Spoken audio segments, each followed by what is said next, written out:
Hey allies, with the release of Baldur's Gate 3 version 1.0, we finally get full controller support and able to play this on the ROG Ally at a good 1080. Usually we would cover the 720 settings, but judging by the middle image here, believe me, you do not want to be playing this game at 720.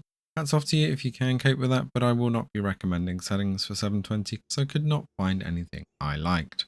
At 1080 though, the best settings that I've found so far is to set the low preset and then come in and up the model quality to medium and texture quality to high with the anisotropic filtering at 4 times, with everything else either low or off.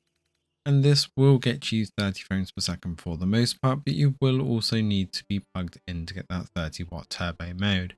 As you can see, it does look great and you will still get some dips under 30 frames per second, but this is some of the game's optimization that's still required, as it only temporarily dips, and as you saw there, it dips under the 30 frames per second on the initial load, but then throughout the rest of the dialogue, it's back up over 30. This is quite regular when you're loading in new areas, but when we're in battles, we are holding over 30 very happy, and you do want that 1080 for things like the text and being able to see your environment and battles and everything around you.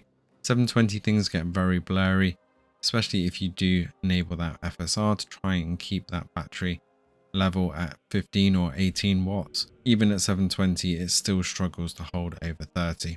As you can see here at 1080, it does look absolutely staggering, but you will be draining that battery rapidly if you're not on power. So highly recommend 30 watts with the 1080p mode on this one, and then you will have an absolute blast.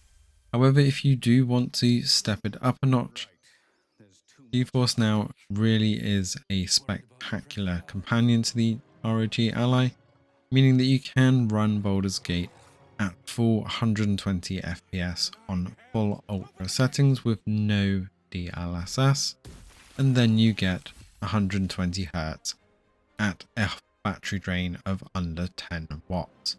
So if you have decent internet and you are able to pay for GeForce Now Ultimate, it's not the cheapest, but it is an absolute beast of a streaming engine and will give you the power of a 4080 on your ROG Ally while keeping your power and battery at an absolute minimum. I'll leave you with a bit more of the gameplay here from GeForce Now so you can see just how good the quality is, and let us know in the comments below if you have found a decent 720 settings or whether you're just going to keep powered at 1080 or play this on GeForce Now.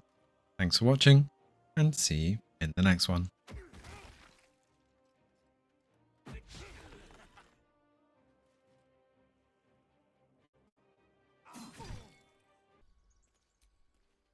How can I help?